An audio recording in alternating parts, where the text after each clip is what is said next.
review of the league's concussion protocols following Tua's return to Sunday's game. A league source telling our Adam Schefter, Dolphins head coach Mike McDaniel said Tua looked wobbly because of a lower back injury. Dan, obviously you played the position. Do you have an issue with Tua coming back into that game? Not nowadays. Nowadays you can't just as a player, like so many of us often did, say, hey, I'm good. I'm okay, coach. I got my wind knocked out of me, because they got all these independent people watching that aren't attached to either organization playing in the game. They've got so many different protocols that you have to kind of pass before you can even be allowed to be potentially back in the game. So we're long past the moments of a player saying, hey, I'm good, I just got my bell rung. So I honestly don't. I believe that we are so far understanding or so far past the macho toughness of the concussion potential in a player.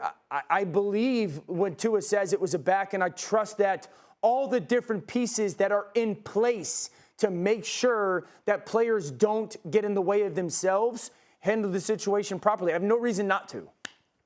Yeah, Michael? And me too. Yeah, listen, I believe, as Dan just stated, they have all of these protocols in place. And I also believe that, trust me, and you guys know week one when I came, boy, that back can do something to you. If that's what they're saying, that back injury is as worse as anything ever. It will stop your whole body. So if the NFL is saying that they went through the proper protocols and he passed the proper protocols, everybody's doing the right thing here. Let's make sure we understand that. The NFL saying, yes, we did the right thing. The NFLPA is saying, that looks funny. We need to check. Ain't nothing wrong with that, so let's just wait and see. I appreciate that answer, Playmaker. I don't have a problem with where you and Dan are coming from in terms of taking both sides. The NFL did what it's supposed to do. The NFL Players Association is doing what it's supposed to do. I understand that.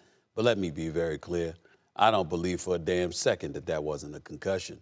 I don't believe for a damn second that was a back injury because of how he hit his head and then how he got up and fell back down while going back to the huddle. The combination of the two combined with the magnitude of the game. Think about what we're doing right now. We're talking about Miami, how Miami is tinkering closer and closer to arriving. We understand just the situation that they've been dealing with over the last few years in terms of their ineptitude to some degree. And then what happened with Brian Flores and the owner, whatever. Right. You got this franchise steered in a forward direction right now.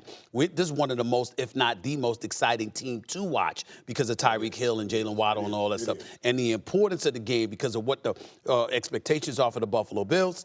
This year, Miami going up against them, a Division 4 that had lost to them the previous 7 or 8 times or what have you. You take all of those things into consideration, the magnitude of the game, the competitive fervor that most players would feel in this kind of particular situation. It is not beyond the realm of comprehension that he lied and that folks are trying to be protected to offset the fact that, guess what? He had a concussion.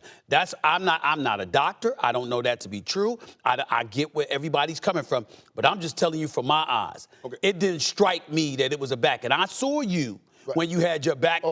I've seen many people with back injuries, and I understand hurting like that. But I'm just talking about the manner in which his head was. He stumbled and fall. He stumbled and fall, Dan.